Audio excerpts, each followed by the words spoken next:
Assalamualaikum and salam sejahtera. Today we are presenting for programming assignment, which is BERC 1313. We are from group 6. Let me introduce myself first. My name is Nur Amira Misara Bidya Marjainan. My matrix number is B1224104886. Hi, my name is Dinesh Raj Saronan, and my metric number is B12241046. Hi, my name is Sivraj Chanalaki S. Krishnamurthy, and my matrix number is B1224107121. Hi, my name is Ashwin Kumar Alagi Sudarshan Kumar. My entry number is B122410-439. Hi, my name is Isaac John Anna Lucky Pichamutu, and my matrix number is B1224104444.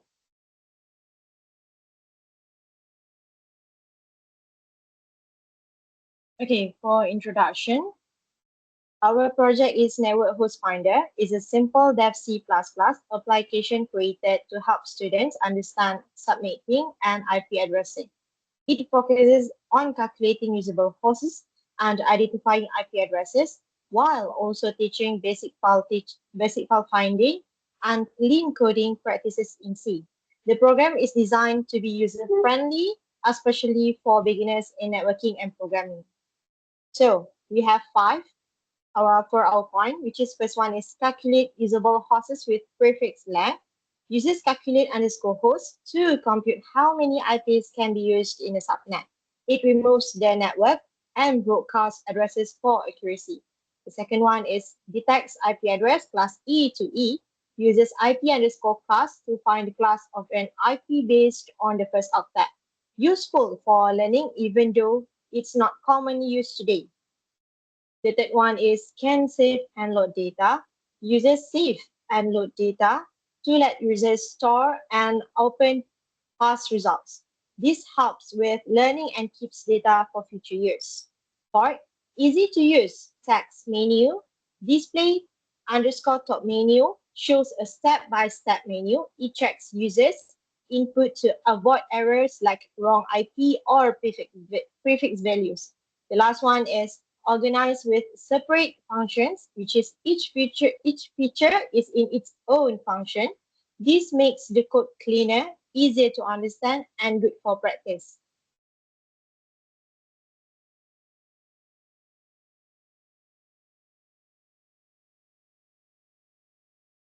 Okay, so here let me explain with the flowchart structure of the network host finder.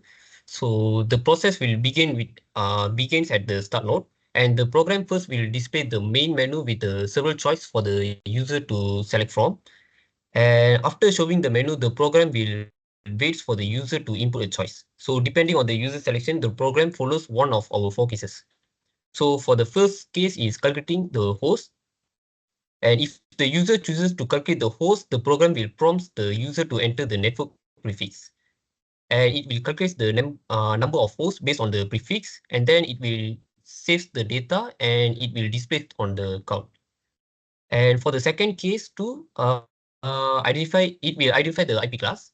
If the user selects to identify an IP class, the program will check the IP range first. And if the IP is less than or equals to 127, it will classify as class A. And if it is less than 192, it will classify as class B. If less than 224, it will classify as class C. And less than or equals to 239, it will classify as class D. And it will and the IP is less than or equals to 255, it will classify as class E. And if the IP is above 255, the program will display as a not valid IP. Okay, the next case is case 3. It will view the last saved data. The option will check if a saved file is exists or not. If the file is exists, it will display the last saved data. If not, it will show the no saved data. And for the last case, which is case 4, if the user chooses to exit, the program will display as goodbye and it will end. If the input is invalid or unrecognized, it shows try again and returns to the main menu. Okay, that's all from me.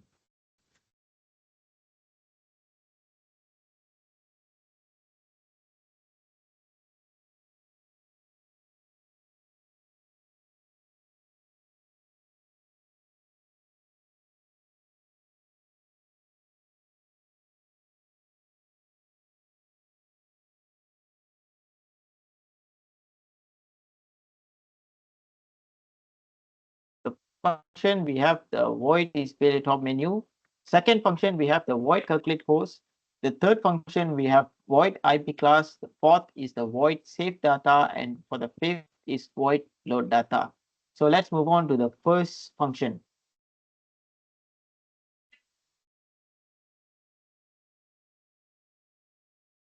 Okay, let's start off with the first function, which is void display top menu. This function allows the user to choose the task for the program to perform.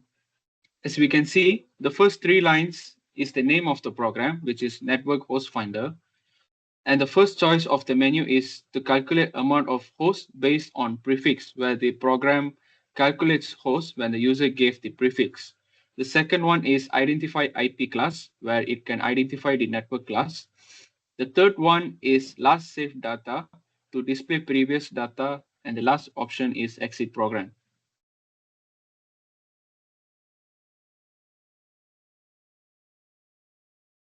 Okay, let me explain about this function. So this function is called as calculate underscore host, and its purpose is to calculate how many usable host IP addresses are available in a subnet based on the prefix provided. So inside the function, it first calculates the number of host bits by subtracting the prefix from 32, since IPv4 or Internet Protocol version 4 addresses are 32 bits long. For example, if the prefix is 24, then 32 minus 24 gives 8 host bits. Then it calculates the number of host addresses using the formula to power to the host bits negative minus 2. We subtract 2. Then sorry. We subtract 2 because one address is reserved for the network ID and another one for the broadcast address. So these two cannot be used by actual devices. So finally, the result is written as num hosts, which tells us how many devices can be assigned IP addresses in that particular subnet. This function helps users quickly find out the number of usable IPs for any given prefix.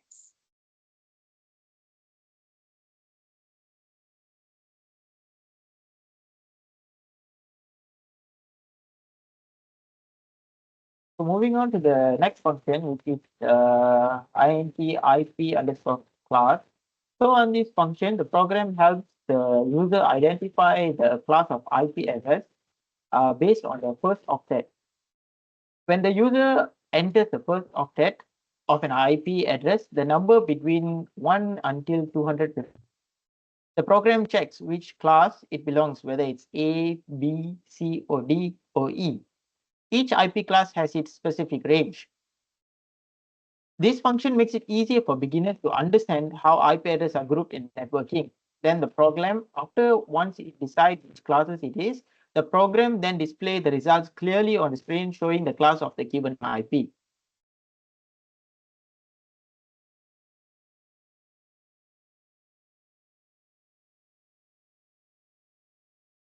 So here let me explain about the save function, which is designed to save two integers values to a file called hostdata.dat.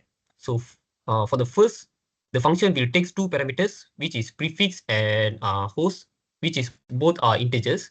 And this could represent the network prefix and the number of hosts in the subnet. For example, inside the function, a file pointer named F programming assignment is declared. Then it will open the file host data that in append mode using the fopen. Then the mode A is important here, that it will tell the program to add a new data at the end of the file without deleting the existing contents. And if the file opens successfully, we use the fprint function to write the values of a prefix and also the host into the file in the format of prefix host. So each record is saved on a new line, and after writing to the file, we close it using the fclose to ensure the data is properly saved and to free up the system resource. So finally, we will print a confirmation message to the console that the data is successfully saved to host data.dat.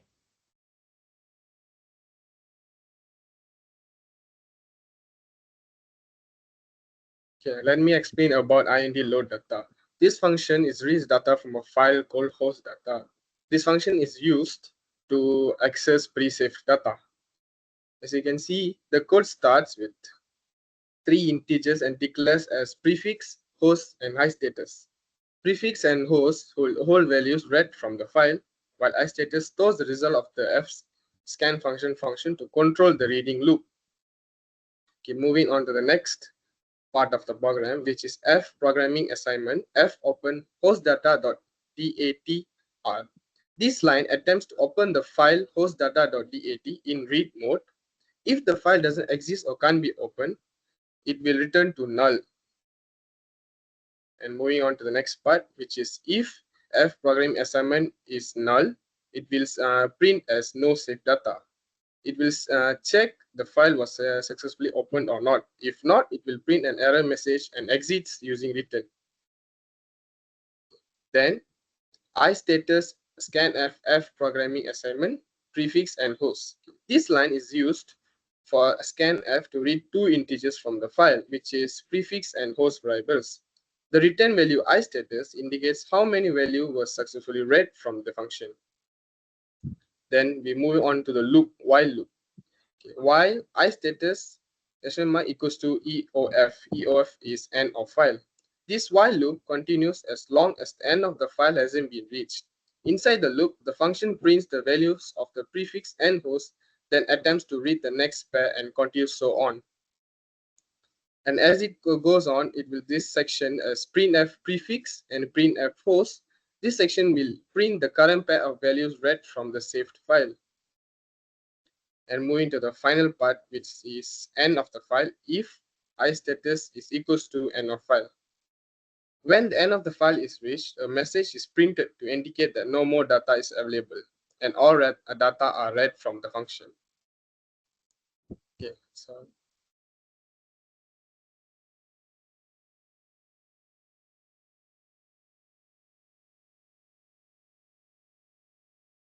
okay, now let's see the demo of the coding that we've written.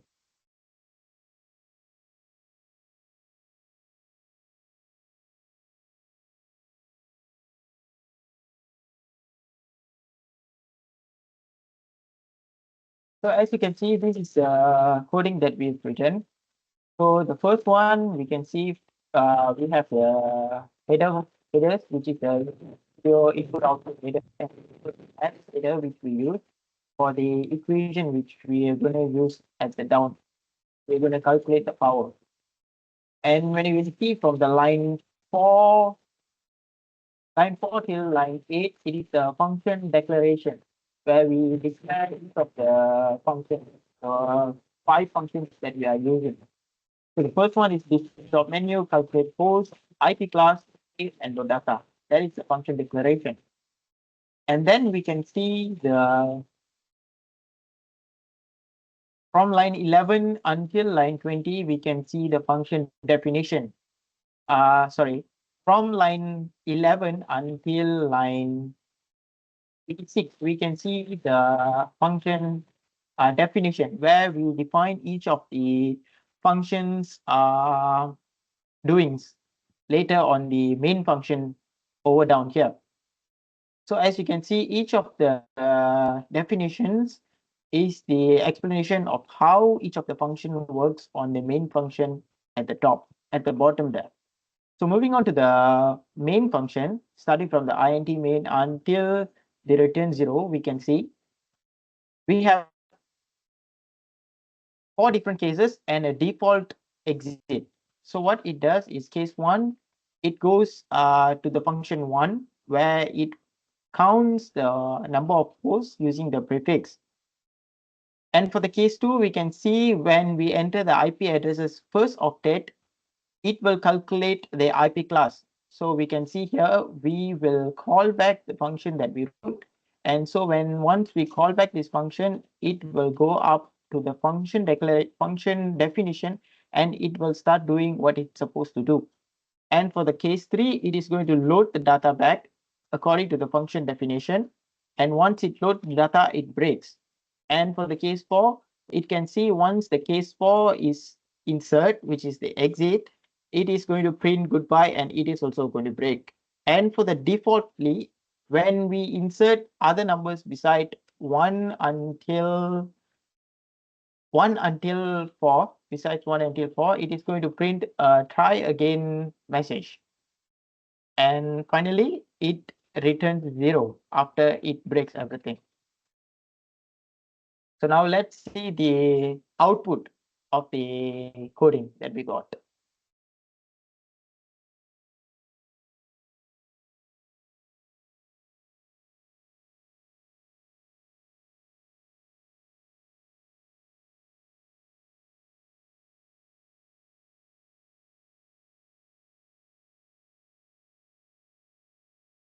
So as you can see, this is the output that we got. We have 4 options over here. So for example, if we insert the first selection, you will get the prefix where we supposed to enter the prefix without a slash. So we enter any random numbers, 1 until 30, one for example, and we will get the usable host 2046. And message will also be printed here where the data is saved to the host data. So that is for the first selection. And for the second selection, we can see it shows the IP address. So we can select from 1 until 255 IP address. Only the first octet, actually, not the other 3 octets. So for the first octet, we can choose, for example, 213. So once we choose the octet, it will show which class we have inputted, and it will return back to the menu. And for the third, we can see the last data that we saved. So this is the last data that is saved. It will show how many of the data is saved. So for example, if we save more data, for example, so the more data we save, the more input it will give from the third choice where we can see all the saved data. So that is for the third selection. And finally, for the fourth selection, we will get a goodbye message ending the last line of the program. So this is the explanation or the sample output of the program that we've written. And to show where the file is saved, it will be saved on the file where we have the source file. So for example, if we open this, it will save in this host data here. So if we open this, it will show what prefix that we insert and also the host that is available. So this is how the data is saved.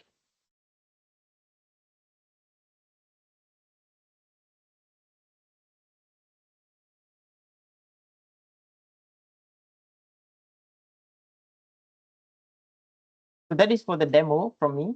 Moving on to the conclusion.